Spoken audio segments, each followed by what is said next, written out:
Hi guys, I am Vikram and today I will start active passive of present continuous tense.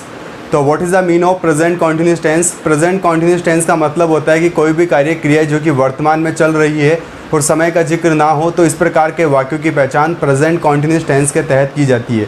Present continuous tense के बारे में हमने पहले ही video lecture में जान लिया था, और यदि आपने प्रेजेंट कॉन्टिन्यूस टेंस का वीडियो लेक्चर नहीं देखा है तो आप डिस्क्रिप्शन में जाके प्रेजेंट कॉन्टिन्यूस टेंस का वीडियो लेक्चर देखें, तब जाके आपको ये प्रेजेंट कॉन्टिन्यूस टेंस के एक्टिव सेंटेंसेस से पैसिव बनाना आपको समझ में आएगा। तो आज हम जानेंगे कि हम प्रेजेंट कॉन्टिन्यूस टेंस के एक्टिव सेंटेंसेस को कैसे पैसिव में कन्वर्ट करते हैं। तो पूरे वीडियो लेक्चर को ध्यान से देखें, तभी जाके आप अच्छे से प्रेजेंट कॉन्टिन्यूस टेंस के एक्टिव सेंटेंसेस के पैसिव बनाना आसान तरीके से सीख जाएंगे। तो आज हम सीखेंगे active voice into passive voice present continuous tense के बारे में। एक्टिव वॉइस क्या होता है और पैसिव वॉइस क्या होता है, ये ऑलरेडी हम पहले पढ़ चुके हैं, और यदि आपने वीडियो लेक्चर नहीं देखा है तो भी आप डिस्क्रिप्शन में जाके वीडियो लेक्चर देखें, तब जाके आप एक्टिव वॉइस व पैसिव वॉइस के बारे में समझ पाएंगे। आज हम समझते हैं कि प्रेजेंट कॉन्टिन्यूस टेंस के एक्टिव सेंटेंस का फॉर्मूला क्या होता है और उसे पैसिव में कन्वर्ट करने का फॉर्मूला क्या होता है। तो पहले हम जान लेते हैं कि प्रेजेंट कॉन्टिन्यूस टेंस के एक्टिव का फॉर्मूला क्या होता है। तो एक्टिव का फॉर्मूला होता है subject plus is am are. ये यहाँ पर है helping verb plus M V first plus I N G plus object.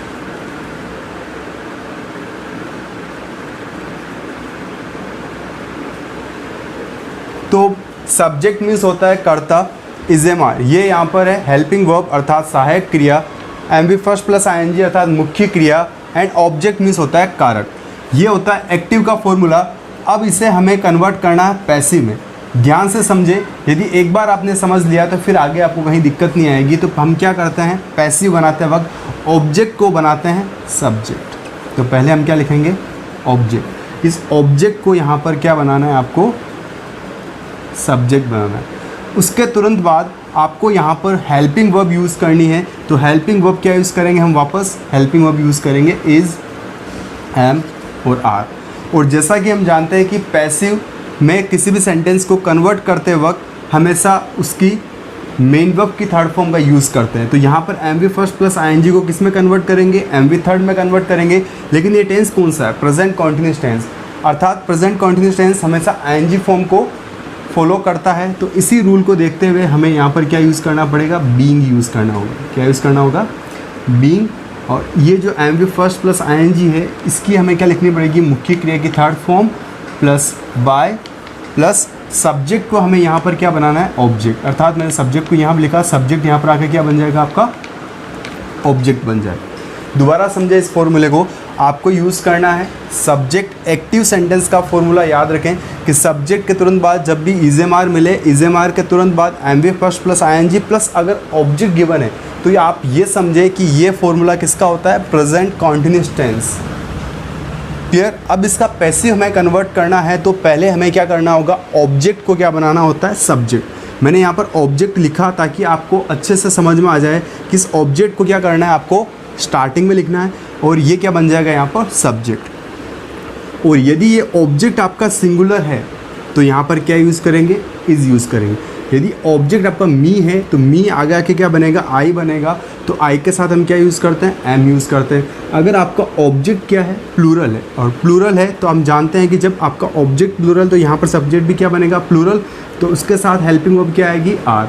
और याद रखें बीइंग तो आपको यूज़ करना ही है, चाहे इज आए, चाहे एम आए, चाहे आर आए, आपको बीइंग यहाँ पर यूज़ करना ही है। उसके तुरंत बाद M V first plus I N G को आपको कन्वर्ट करना है मुख्य क्रिया की थर्ड फॉर्म में। तो गाइस आपको वर्ब्स पढ़नी है ज़्यादा से ज़्यादा, और इनकी first form, second form, third form, fourth form and fifth form के बारे में भी आपको अच्छे तरीके से जानना है, तब जाके आप पैसिव कन्वर्ट करना सीखेंगे। तो थर्ड फॉर्म बहुत ही इंपॉर्टेंट है, पैसिव को पढ़ने के लिए थर्ड फॉर्म का नॉलेज होना बहुत ही ज़रूरी है। तो आईएनजी फॉर्म को मैंने किस में कन्वर्ट किया, थर्ड फॉर्म में। फिर बाय लिखा, और बाय के बाद सब्जेक्ट को यहाँ पर क्या बना दिया हमने, ऑब्जेक्ट। और लास्ट वीडियो लेक्चर में हमने जाना था कि नाउन में कोई चेंजेस नहीं आते हैं। यदि यहाँ पर सब्जेक्ट में कोई नाउन है तो वो नाउन ही रहेगा, यदि ऑब्जेक्ट में कोई नाउन है तो वो नाउन ही रहेगा। लेकिन यदि कोई प्रोनाउन गिवन है, फॉर एग्जांपल यदि गिवन है यहाँ पर आई, you, they, he, C, it, तो यहाँ पर आपको पता है कि ही सी अगर यहाँ पर गिवन है तो जब भी ऑब्जेक्ट में जाएगा तो हमें पता होना चाहिए कि आई होता है सब्जेक्टिव केस, आई का ऑब्जेक्टिव केस होता है मी, वी होता है सब्जेक्टिव केस, वी का ऑब्जेक्टिव केस होता है अस, दे होता है सब्जेक्टिव केस, दे का ऑब्जेक्टिव केस होता है देम, सी होता है सब्जेक्टिव केस, सी का सब्जेक्टिव केस होता है सी, और सी का ऑब्जेक्टिव केस होता है हर। क्लियर।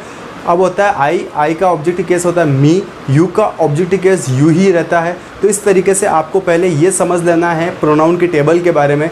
तो ये भी मैंने वीडियो लेक्चर में बता रखा है प्रोनाउन के वीडियो लेक्चर में कि प्रोनाउन में हम सब्जेक्टिव केस पे ऑब्जेक्टिव केस का हमें क्यों ध्यान रखना होता है। तो ये बहुत ही इंपॉर्टेंट है आपके पैसिव सेंटेंसेस के लिए।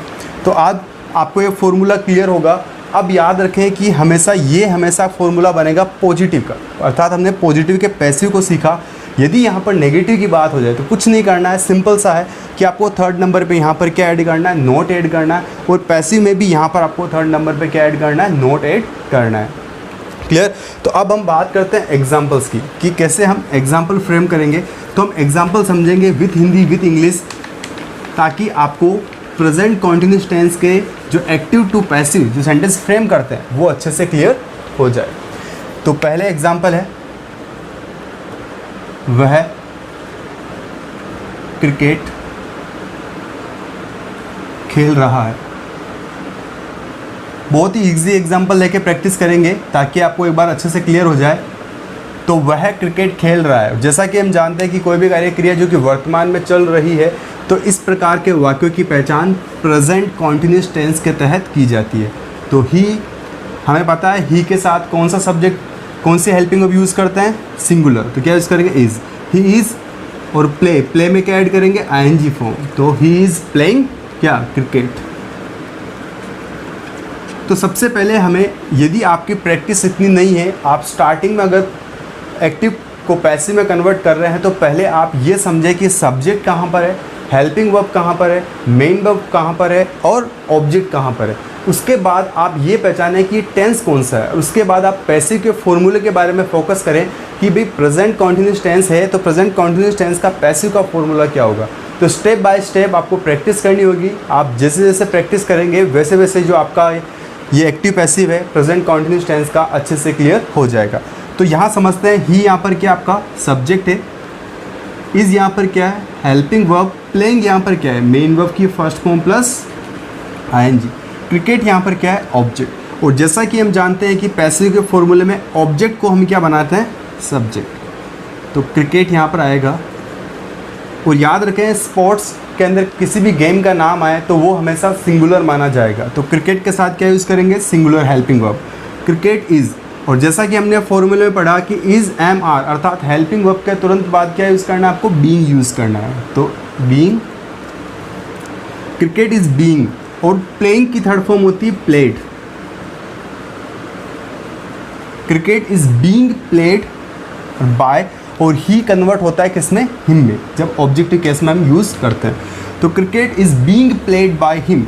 और सबसे ज़रूरी चीज़ है कि आपको पैसिव की हिंदी भी साथ साथ में लेके चलनी, तभी जाके आप उसको अच्छे से क्लियर कर पाएंगे।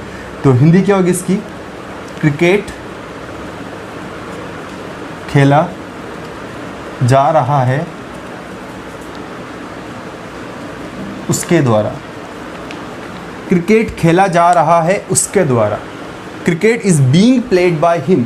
आप एक स्पोकन का पार्ट सीखने जा रहे हैं तो पहली चीज़ कि आपको स्पोकन के अंदर साथ साथ में बोलने की प्रैक्टिस भी करते रहना है, तब जाके आप स्पोकन के पार्ट को क्लियर कर पाएंगे। तो मेरे साथ यहाँ पर बोलने की प्रैक्टिस करें, वह क्रिकेट खेल रहा है, he is playing cricket, cricket खेला जा रहा है उसके द्वारा, cricket is being played by him.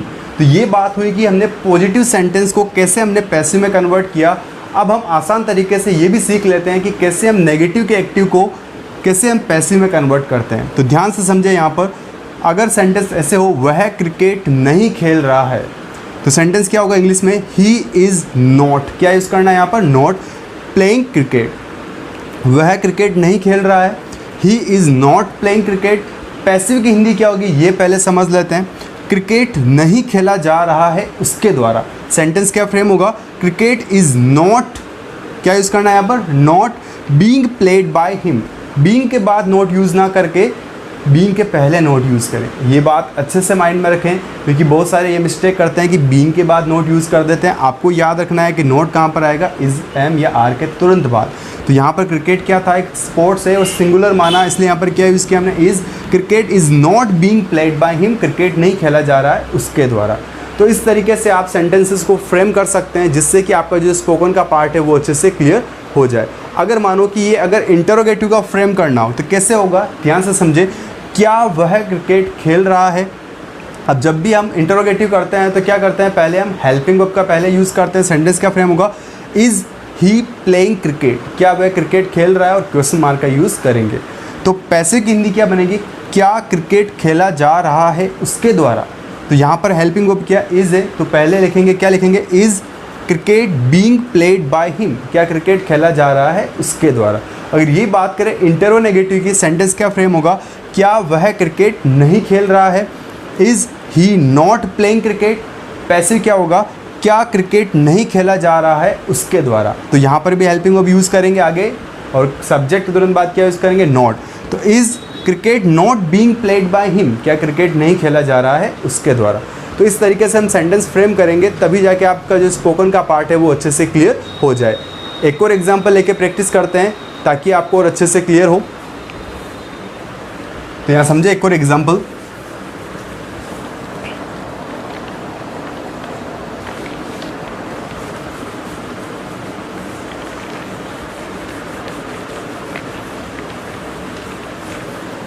Example है,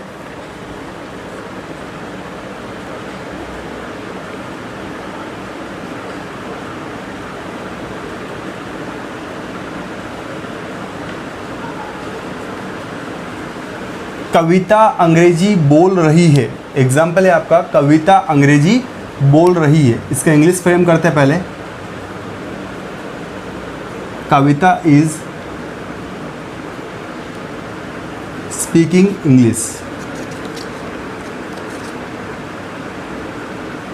कविता इंग्लिश बोल रही है, Kavita is speaking English.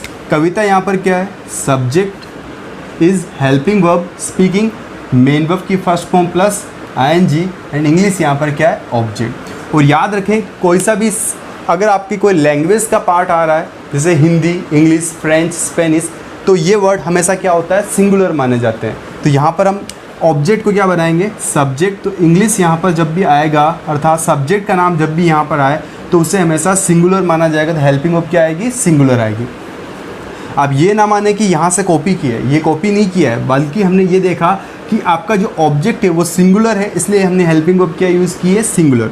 English is, फिर क्या यूज़ करेंगे, being. English is being, and speak की थर्ड फॉर्म होती है स्पोकन, सेकंड फॉर्म होती है स्पोक। तो speak, spoke, spoken, speaking, to speak. तो याद रखें यहाँ पर क्या यूज़ करेंगे, spoken. English is being spoken by Kavita. और जैसा कि हमने अभी जाना था कि जब भी यहाँ पर अगर आपका सब्जेक्ट में नाउन गिवन है तो ऑब्जेक्ट में भी वो नाउन ही रहता है, उसमें कोई चेंजेस नहीं करते। हिंदी क्या बनेगी, समझे, यहाँ पर अंग्रेजी बोली जा रही है कविता के द्वारा।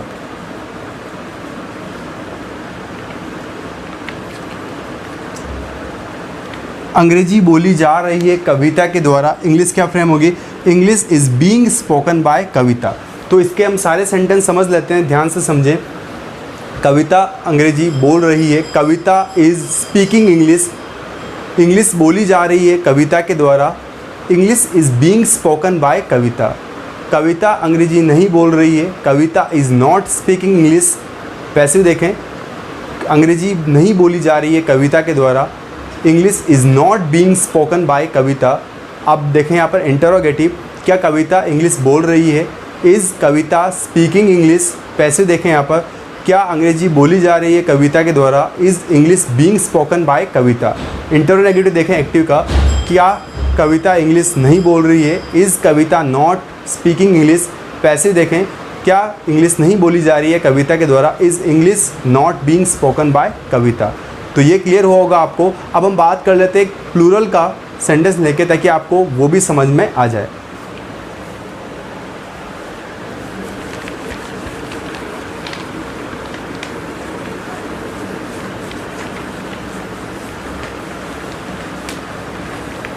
तो एग्जाम्पल देखें,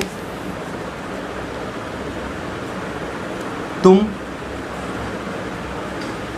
उन्हें डांट रहे हो, तुम उन्हें डांट रहे हो। तो सेंटेंस क्या फ्रेम होगा, यू आर, डांटने को बोलते हैं स्कॉल्ड, सेकंड फॉर्म होती है स्कॉल्डेड, थर्ड फॉर्म होती है स्कॉल्डेड, एंड यहां पर हमें यूज करनी है आईएनजी स्कॉल्डिंग। तो you are scolding them, clear.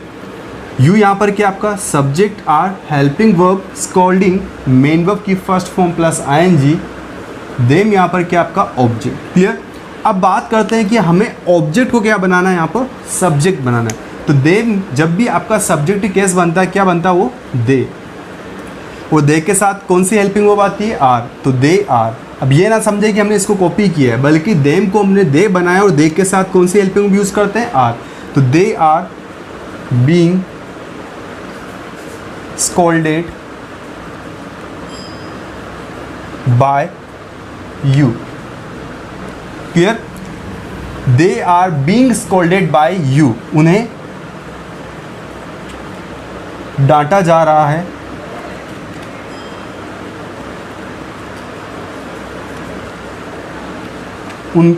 तुम्हारे द्वारा, उन्हें डांटा जा रहा है तुम्हारे द्वारा, क्लियर। तो आपको ये क्लियर हुआ होगा कि तुम उन्हें डांट रहे हो, you are scolding them, passive, they are being scolded by you. दोबारा समझे, देम यहाँ पर ऑब्जेक्ट था, उसे हमने बनाया सब्जेक्ट, तो क्या है बना यहाँ पर दे के साथ हेल्पिंग को कौन सी यूज़ करते हैं, आर। उसके बाद क्या यूज़ किया हमने बीइंग, और बीइंग के बाद थर्ड फॉर्म क्या होती है, स्कोल्डेड बाय यू का हमेशा क्या रहता है, यू ही रहता है। तो उन्हें डांटा जा रहा है तुम्हारे द्वारा। नेगेटिव देखें, तुम उन्हें नहीं डांट रहे हो, you are not scolding them. Passive देखें, they are not being scolded by you, उन्हें नहीं डांटा जा रहा है तुम्हारे द्वारा। तो इसी तरीके से आप और सेंटेंसेस ले और उनकी प्रैक्टिस करना स्टार्ट करें, तभी जाके आपका ये जो प्रेजेंट कॉन्टिन्यूस टेंस का एक्टिव इनटू पैसिव अच्छे से क्लियर हो जाएगा। So guys, you need to do it practice. Definitely one day you are able to speak clear English and you need to learn briefly. अगर आप English को briefly सीखेंगे तभी जाके आप अपने स्पोकन के पार्ट को क्लियर कर पाएंगे। तो पहली चीज़ ये आती है कि आपको यदि स्पोकन को क्लियर करना है तो पहले आपको चीज़ों को ब्रीफली पढ़ना स्टार्ट करना पड़ेगा। सो आज के लिए इतना ही, मिलेंगे नेक्स्ट वीडियो लेक्चर में। Thanks for watching this video.